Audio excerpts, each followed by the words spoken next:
Greetings, programs. This is Wretch. Welcome back to Citizen Sleeper. And we ended the last episode on a pretty high-tension hook, guys.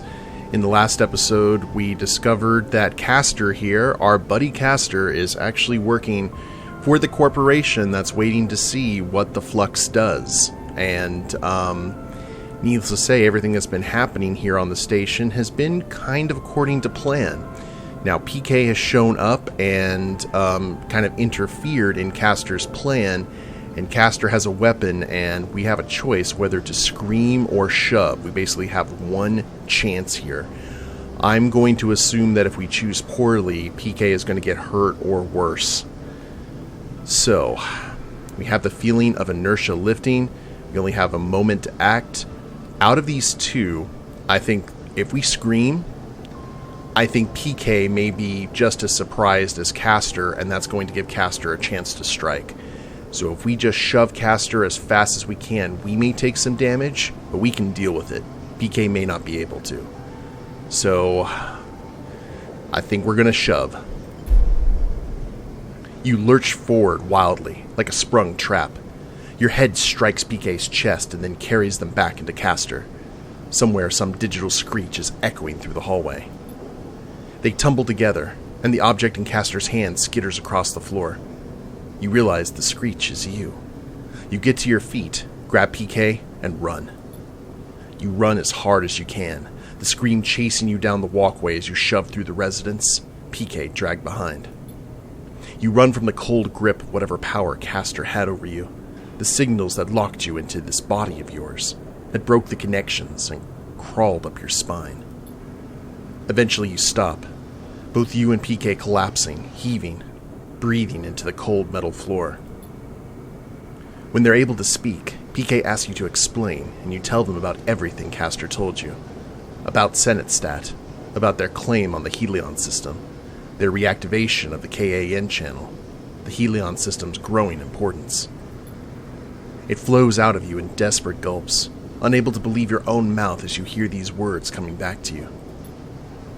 All you feel is the need to push back against the cold hand on your shoulder, the vast cold eye that has turned to look at this system, the ghost limbs of corporate control that are extending their reach. Peake is quiet for a long time, and then they speak. We have to finish this, Sleeper. They meet your eye. We have to complete the seeding of the systems. We have to set Gardner free. You're right. If the choice is between Gardner and these people, I will choose Gardner every time. Their eyes are cold and steely. I would choose anything over them. You stand together. The final control facility is here. I found it. Peake looks at you grimly. I can take you as soon as you're ready. Time's almost up. This is the only shot you'll have. Oh, no pressure then. Control facility, Erlin's Eye. Hack the facility? Oh, good lord. Lower terminals in the derelict part of the low end. Accessing them is dangerous, but will be faster than wandering. So this one has a better chance. Well, intuition and interface is both +2. To find the core of the facility, you'll need to trace a path between Peake's backdoor entry and the derelict levels below. Ooh. Well, there's nothing that we can do right now, because we do not have the dice. So let's go ahead and feed the kitty. I'm very surprised that I didn't take any damage there. And call it a day.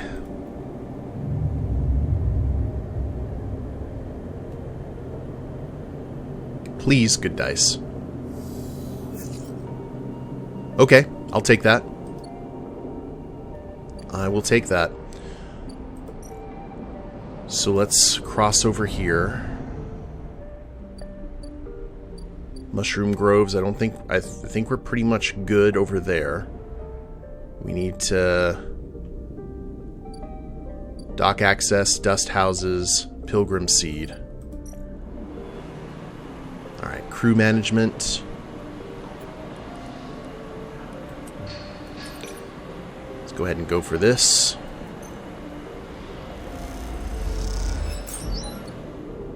Lovely. Dust houses. I wish there was something that would be, like, really good for this. But... you know what? Let's go ahead and go for this. Ooh, we will have no energy if we do that. Let's go ahead and put that right there.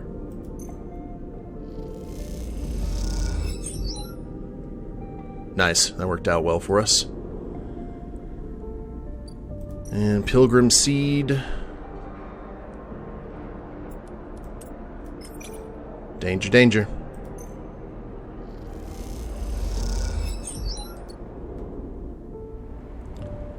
Now we got all of those. I need to double check and make sure that that is all good. Evacuate the eye, help all the flotilla ships, and access the core facility. Okay. Looks like we may have some breathing room here, now that I know that we don't have to deal with anything else. Double checking to make sure.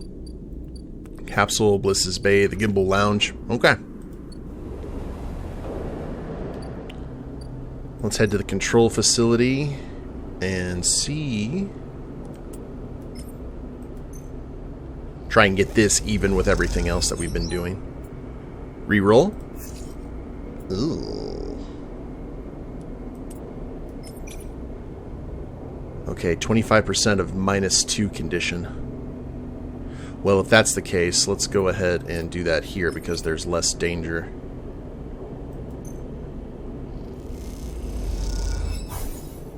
Hey, we got one. I'll take it. I will definitely take that. Alright, emphasis stall. Tasty fungus.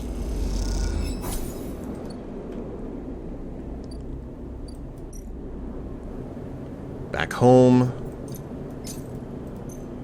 Feed our kitty. It's a good day today. And...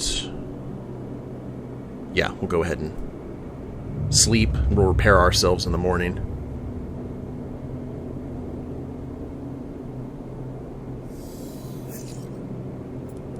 Oh, that's good.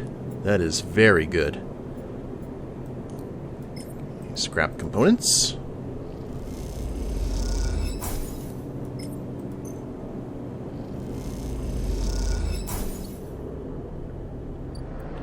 Flotilla first.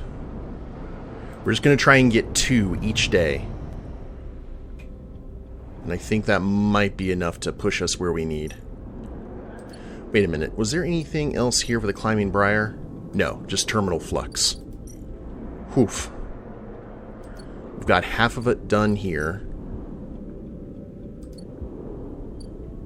And I think we've got a little bit of a lead. So we've got that 3 dice right there. Let's go ahead and put that 3 dice here into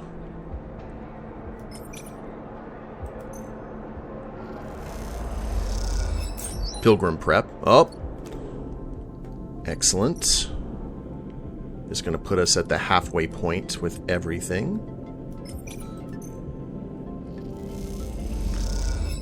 That lovely dust house tending.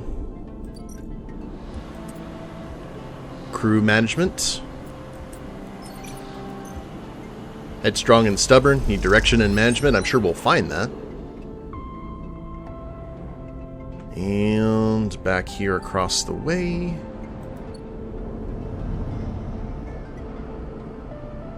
See, we need to control facility.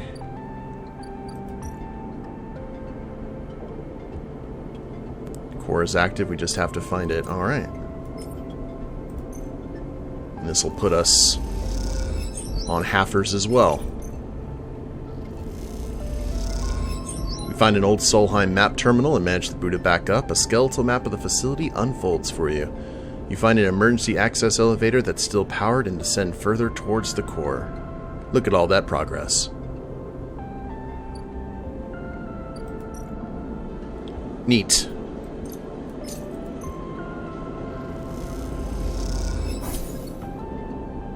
Okay, energy is good. We may go back to the bar and fix ourselves some fungus stew here.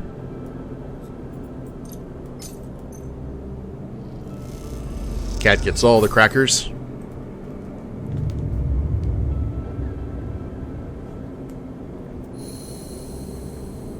Big bucks, no whammies.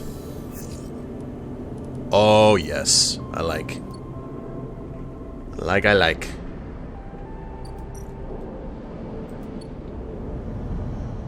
Back to the flotilla.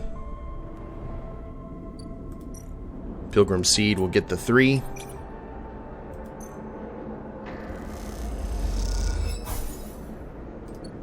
We have been strangely fortunate. Okay. Axis Reclamation.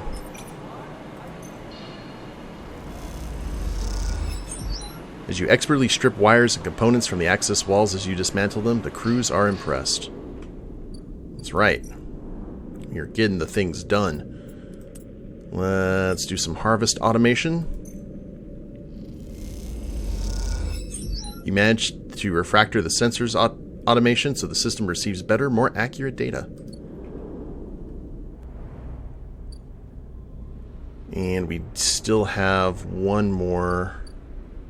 I don't think I can. I think I just have to grow the food here. Here, let's go make some mushroom stew. 2 grill caps.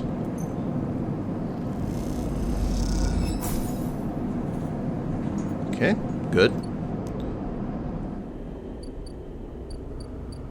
Now, control facility. Do some hacking.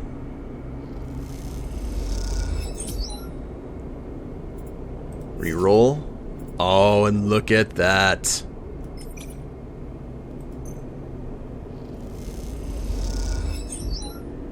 One more ought to do it. Uh-oh. Sleeper, here. Peake calls to you from across the flickering corridor. An elevator to the core. He smiles. This is it. It's been a long set of cycles hunting for a path through the derelict layers of old Solheim offices and workshops. But finally, here it is. The path down to the core. You rush over to Peake. As you do, the doors grind open, the dingy-looking elevator flickering as they do. You look at Peake, who nervously gestures for you to get in. Okay. The elevator bounces a little but stays stable. You glance back to see Peake watching you nervously. They follow you in, sheepishly. Just a little nervous. Peake reaches over and punches the button for the lowest level, flinching a little as the doors grind closed.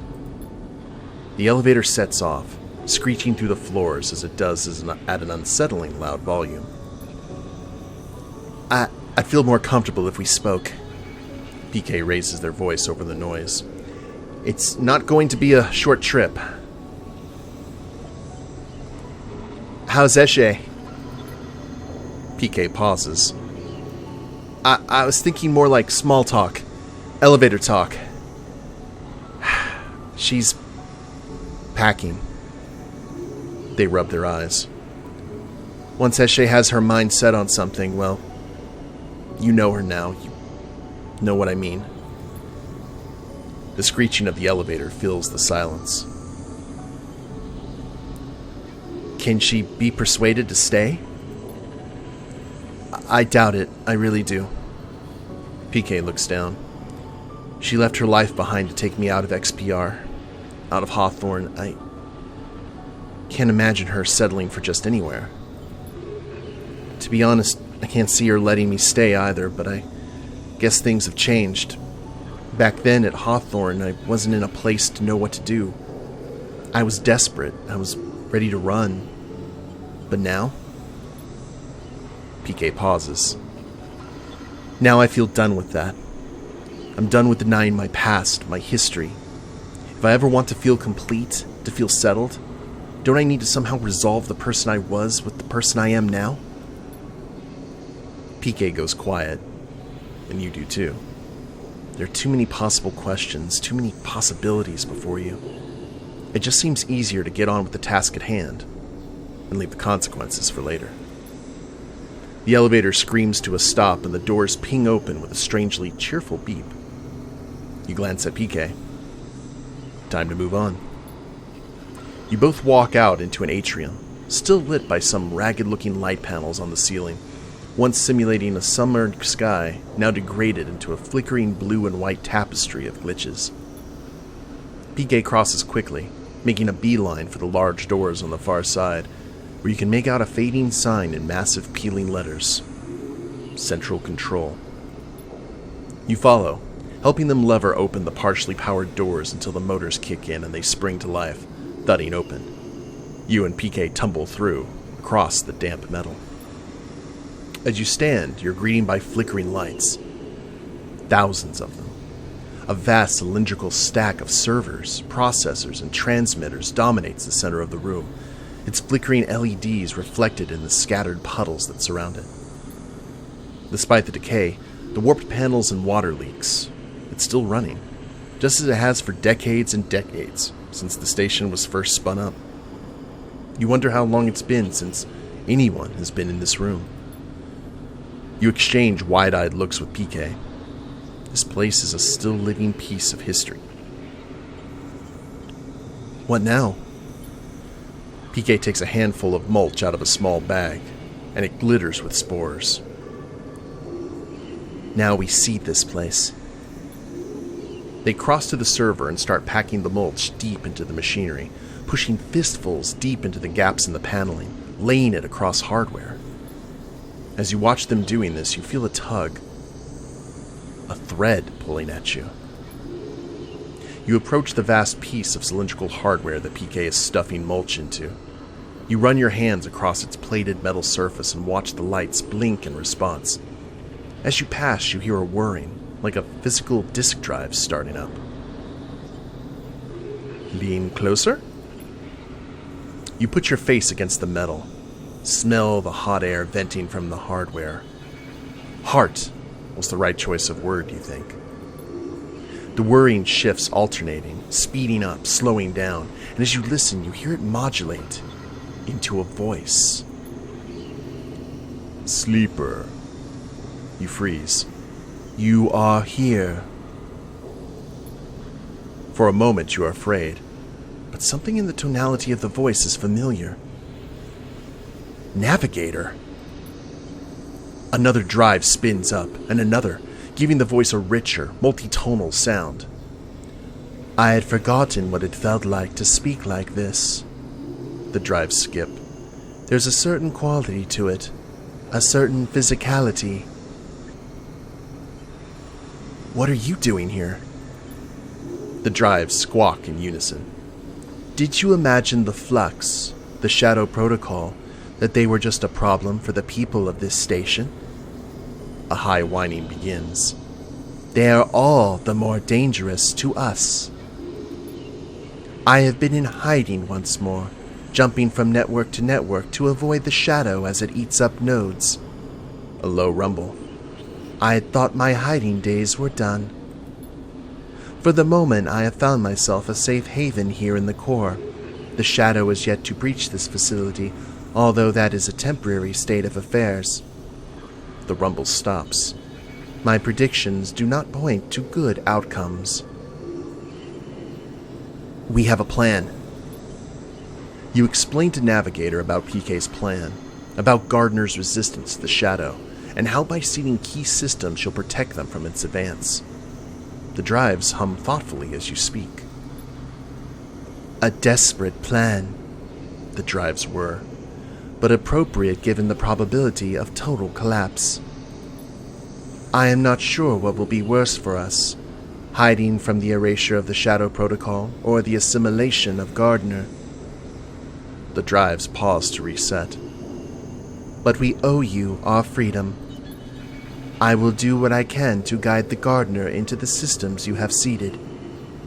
A pause. It is correct to do so. Thank you, Navigator. The drive squeaks in affirmation. You have notable persistence, Sleeper, even with such poor probabilities of success. I will be curious to see the outcome. The drives squeal, the motors giving out. This cannot be sustained much longer. Good luck. A final squeak of affirmation, and then the drives skitter and slow to a halt. You step back from the towering cylinder, staring at this vast piece of Solheim hardware. This whole place is built from ghosts, you think. From old protocols and company hardware.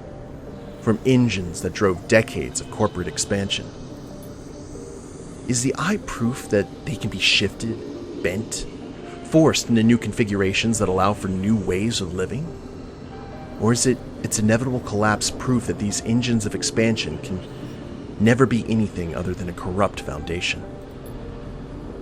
Seems to depend on who you ask. Done! Peake's shout breaks your line of thought. The heat and damp should help the spores germinate quickly. If we're lucky, there's enough time for some growth before we reconnect the Greenway. They glance at you.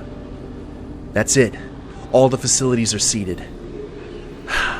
We either just ensured the eye's survival or stuffed a whole lot of soil into one of the most important computers. Shall we go?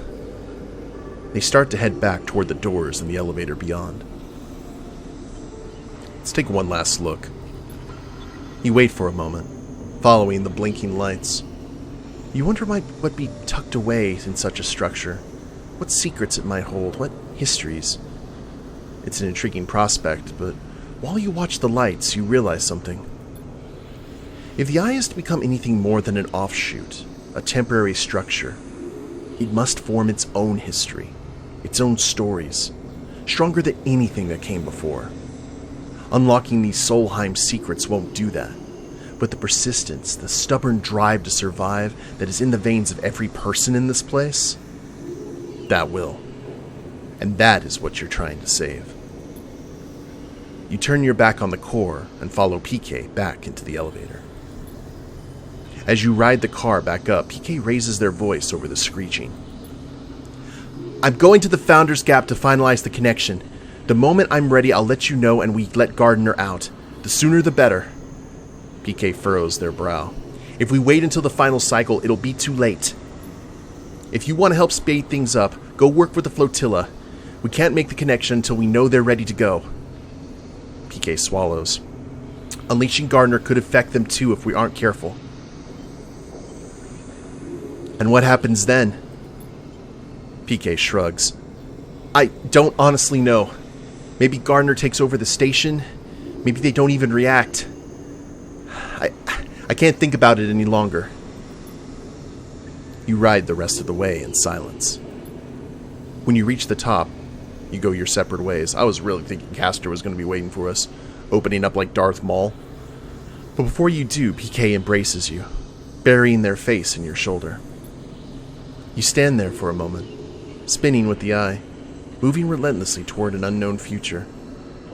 And then they let go and slip away, the pressure of their hug fading like a bruise as you begin to leave. Ooh. Hey, we got an upgrade point. Look at that. Okay, so we've got like one more to go on that before... So we need to go ahead and finish stuff at the flotilla. And I think we can do that. Okay. Cool. Well, let's go to Emphasis Stall. I'll go ahead and just spend some cryo on some soup.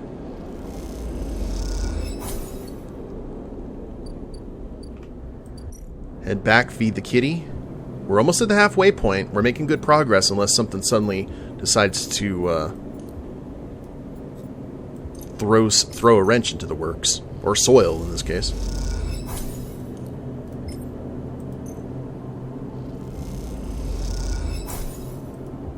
Now that I've said something, we're going to have crap dice today.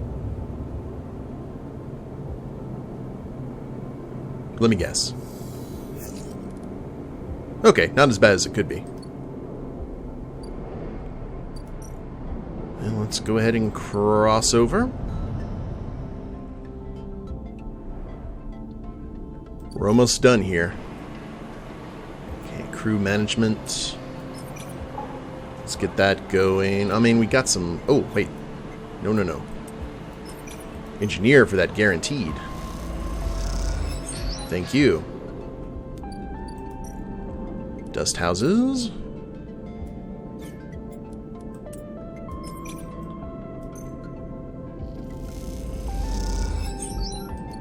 And 2 there, and I think we just need to do 1. Or no, we have 2 here at the Pilgrim Seed. I don't... Pilgrim Seed will take the majority of the evacuees off the island. Enough time to settle them all. I feel we should be doing that one last. Does that make any sense? I'll tell you what. Let's do this.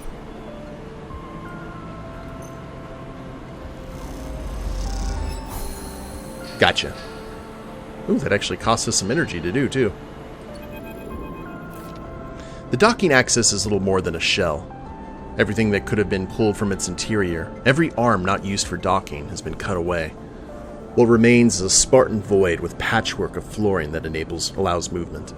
Piles of unusable material are tucked away in corners, but almost everything else has been cleared out. You haven't seen Peter since you last spoke, and now you're realizing that you probably never will. There are plans to be made, escapes to plot, the shadow of Hearth to escape. On the cycle the flotilla leaves, these ships will disperse too, the moons of ember spinning out on different orbits. The chaos has become a quiet diligence now, as the time for departure is so near. Crews cross the axis from ship to ship at speed, bringing supplies or advice. Perhaps meeting up to discuss travel vectors in hushed tones, or to debate why they haven't left yet, or whether they should. Among these Singer crews, recognizable for their specialist clothing and often shorn heads, you see the occasional refugee, a paying passenger, or a replacement engineer or pilot perhaps, come from the eye to seek fortune with the Singers.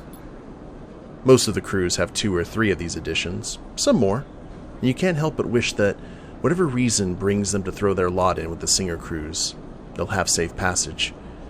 You feel a strange attachment to these citizens of the Eye, setting out for the first time. And then one of them catches your eye, crossing the axis with the crew, carrying a large bag and a nervous look. Tala. You freeze for a second. What's she doing here? She glances around, feeling your eyes on her, and catches your eye. Her face brightens immediately. A sleeper! Tala mutters something to her crew and rushes over, dumping the large bag at your feet and embracing you without thinking. It's good to see you. She pulls back. And you! She smiles, but then it quickly fades as she realizes the context in which you are meeting. She sheepishly glances at her bag. Sleeper. She pauses. She pauses again, folding her arms defensively. I'm going to the starboard belt. She waits for your response, nervously. Why didn't you say? Do you remember me mentioning my family, Sleeper? My brother? You think back to your Garol-blurred conversations in the back of the Batayan. He came here with me, with my family, when we were little, just after we left Sinza. She bites her lip. He left when we were both teenagers, jumped on some spacer crew heading to the starboard belt. I'm an idiot. She shakes her head. And I'm going after him. She looks down, not sure what to add. That makes sense. She looks at you. It does? Oh, I'm not so sure anymore. I really don't know if it makes sense or if it's the right thing, but ever since I heard that was where the refugee flotilla was going, well, I couldn't stop thinking about him. What happens to the bar? Someone will have to run it. She leaves a long pause. I mean, I can ask Francis, and he'd be happy to, or one of the others, she blurts out. And of course, if you're leaving with the flotilla or someone else, it'd be totally okay. You wouldn't need to say yes. It's no pressure. It's fine whichever way. I was just thinking...